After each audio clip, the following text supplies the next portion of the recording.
Yo, Kyle Lowe here, and I've got an interesting one for you today. Interesting because I'm kind of conflicted about it. Anyway, it's this. It's the brand new Chromatic from ModRetro, which I first got to try when I was in Pasadena for the Classic World Tetris Championship. The exhibition tournament took place on the ModRetro Chromatics. Is that tournament where Logan Paul got beat by Blue Scooty? Anyway, I got to play with these, and it was really cool. It's a Game Boy Color, plays Game Boy Original and Game Boy Color games, but it's got a few tricks up its sleeve. It's got an illuminated screen that is pixel perfect. It's the exact same pixels that were in the Game Boy Color and the original Game Boy, so everything looks correct. You know, there's some other Game Boy emulator units that don't look quite right. The color's a little off, the shapes are a little off, but this one is spot on. And the other cool trick that I really liked is that the USB-C port on the bottom of the Chromatic sends out a UVC signal. That means you can plug the USB-C from the Chromatic into a USB in your computer and capture that footage in like OBS. The units that I got to use in Pasadena were still in beta or, pre-release. And some things were still a little wonky on them. So I was just really curious to see what the final retail unit was like. It felt really good in the hand. I don't think that's changing. I think it was just some of the software. Some of the UVC capture tech hadn't been finalized. But I'm conflicted because ModRetro was started by Palmer Luckey. Now, Palmer Luckey, if you are interested in video games, probably know him as the creator of Oculus Rift or modretro.com or .net, whatever the website is, the forum for learning and sharing ideas about modding vintage video game consoles. But he's also a weapons manufacturer. See, he founded Anduril, I think I'm saying that right, I probably not, an autonomous drone company. Now, they've just partnered with OpenAI to add AI features to their drones. I think most of their drones are deterrent drones, that they're shooting other things out of the sky that are coming towards you, but still kind of weird. And I know he spends a lot of money, making those drones. So I feel weird buying this and maybe putting money in a pocket of a guy that's going to use it on weapons. I don't know if you need to buy one. Also, at $200, I don't know if you need to buy one. But I was just really curious. And when I first experienced it at the Classic Tetris World Championship, I got to meet the team behind it, not just Palmer Luckey, but the rest of the team, and they're really cool folks.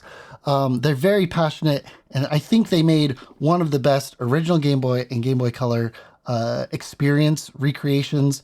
I've spent so many hours on my Game Boy Color. I had the little worm light. I played so many hours of Pokemon Red and Gold and Bomberman and Tetris. Just so many hours of my life, my childhood on that thing, and I just felt like I really wanted to try one of these out. They also made a recreation of the Koss Porta Pro headphones. So I had to get that matching headphones. I just kind of need new headphones right now. So I thought this was very cool. I had to just check these out. Actually feel like the old headphones. Although I never personally had these specific headphones. My dad had some Sony headphones that were very much in the style of this. Now, ModRetro is also selling new games. So there's a brand new version of Tetris that comes with every Chromatic. And I think there are 6 other games that came out at launch with the Chromatic. It was a little pricey to get them all, so I didn't, but I'm very interested in trying them out. Anyway, let's open this sucker up and see what's inside. And if the unit is better than it was half a year ago in Pasadena. I went with the yellow. Yellow is Lauren's favorite color. She had a yellow Game Boy Pocket. I had the teal Game Boy Color. Actually, it should be right here. Ah, yes, here is my teal Game Boy Color. It's a little dusty.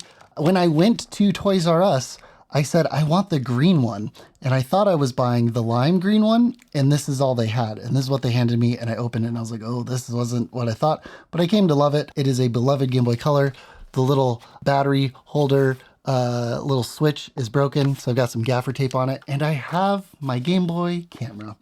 I loved playing the spaceship game and the mini games part of the Game Boy camera, but I also took a few photos. I need to get that little thing that lets me save my Game Boy camera photos. But back to the Chromatic. It's basically the same size corner to corner as the Game Boy Color, but it is a little thicker.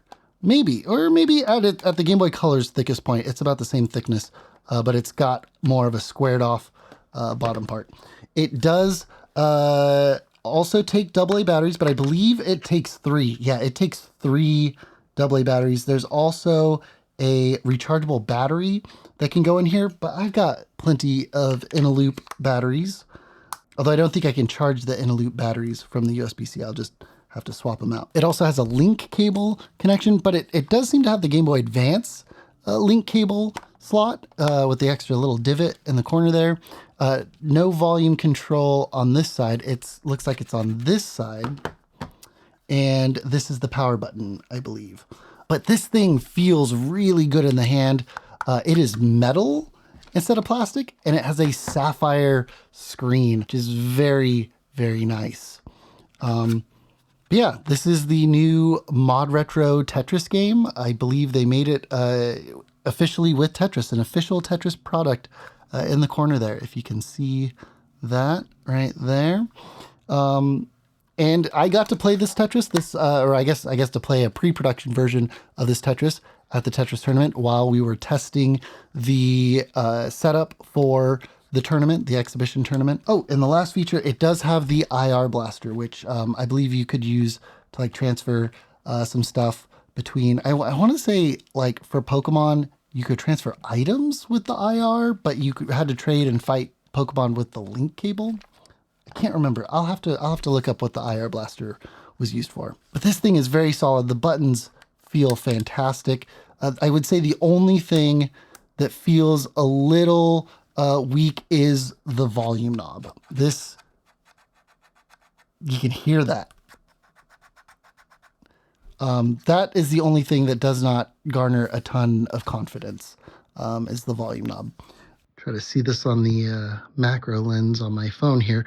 I do still think the ModRetro build quality is solid, but I did notice that there's these red wires going to the pin connector I can see, and there's some of the electronics I can see, and it's just like the chamber is open down there.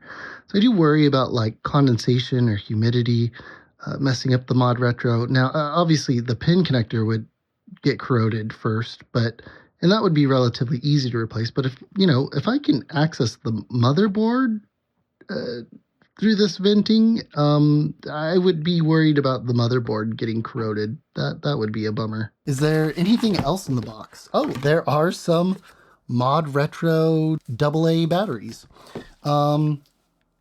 They're just alkaline. They're not rechargeable, so use them once and they're gone, but they do have the ModRetro logo on there. If you don't feel conflicted like I do, you might think that's kind of cool. Yeah, that's the whole shebang.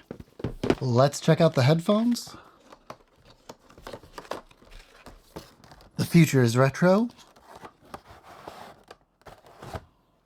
There they are. So, I don't know if it was ModRetro that got Koss to remanufacture these or what, but it does still have all the Koss branding, whereas, this thing does not say Game Boy anywhere, and they're not licensing that from Nintendo. These say Koss. This little carrying case says Koss. Adjust the size there, and I believe they fold. Yeah, they fold up in. These do feel pretty plasticky. Aside from the metal band, the rest of this is pretty plasticky, but they rotate to kind of sit on your ears.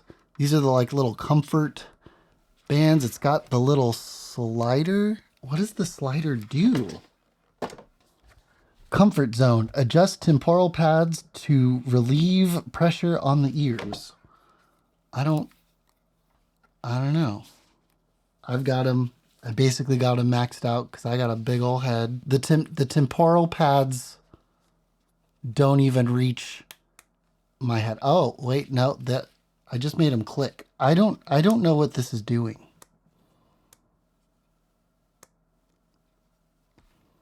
I don't know what's going on there, but I should be able to fold these up and link them up.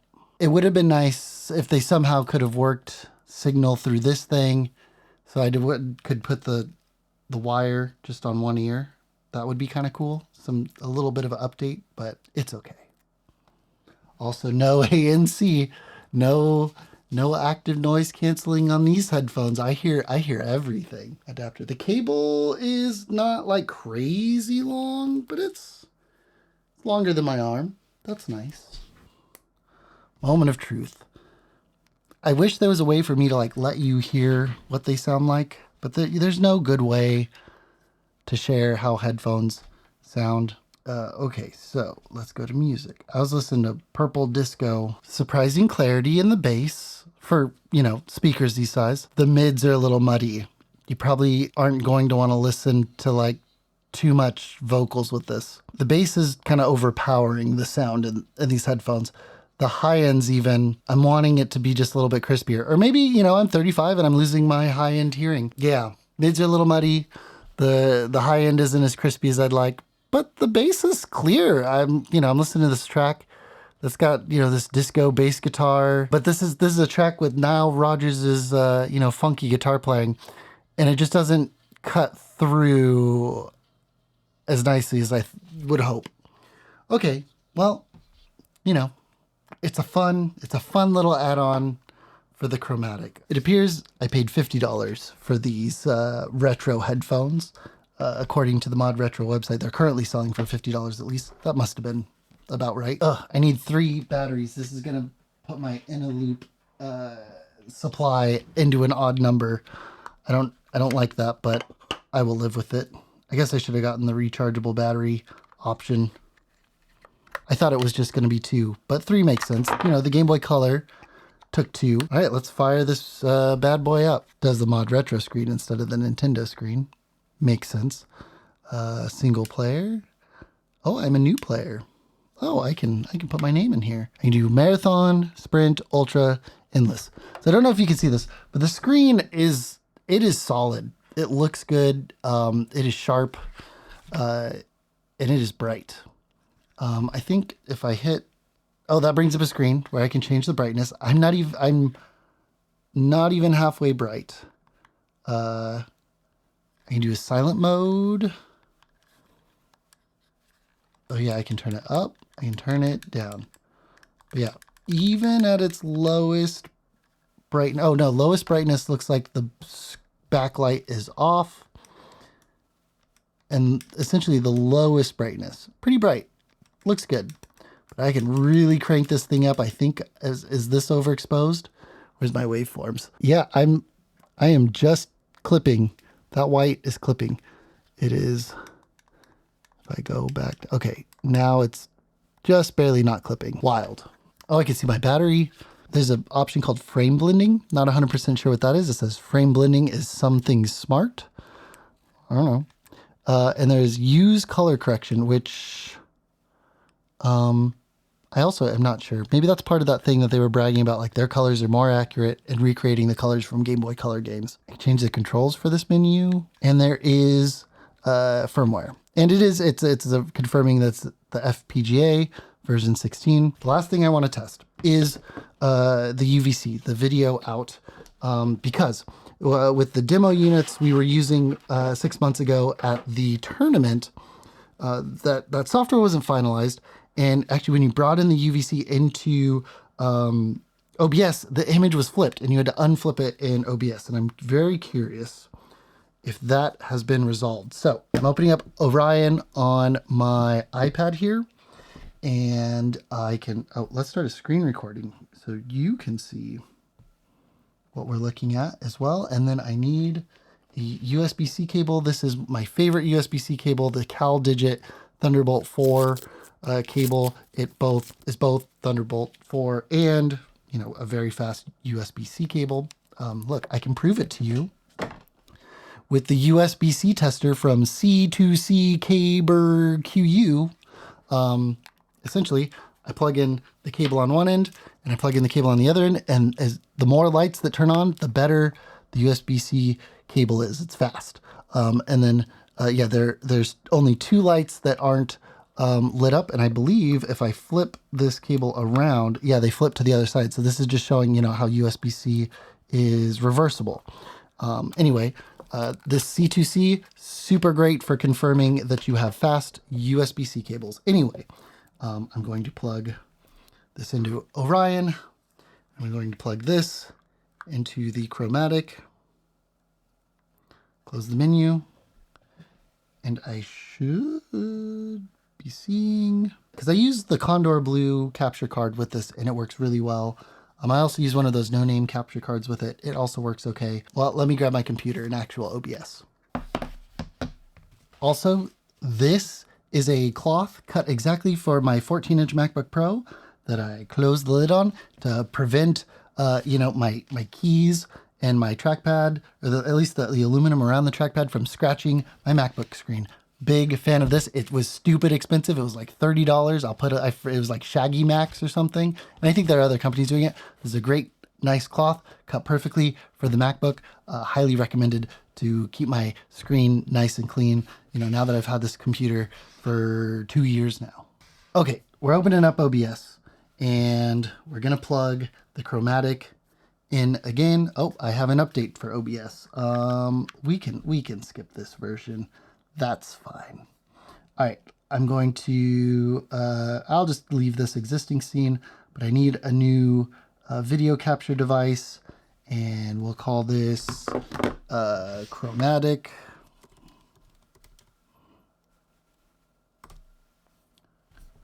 Okay, and I'm going to select my device. Please see it. You do not see it. Well, one eternity later. Well, the kind of big reason I got it was so that I could do some streaming with my unit. I guess I'm gonna contact ModRetro's support page and be like, "Yo, got my Chromatic. Why doesn't it stream?" Anyway, well, I guess that's it. That's a Chromatic. It's cool. It would be even cooler if I could connect it to my computer and see it as a source.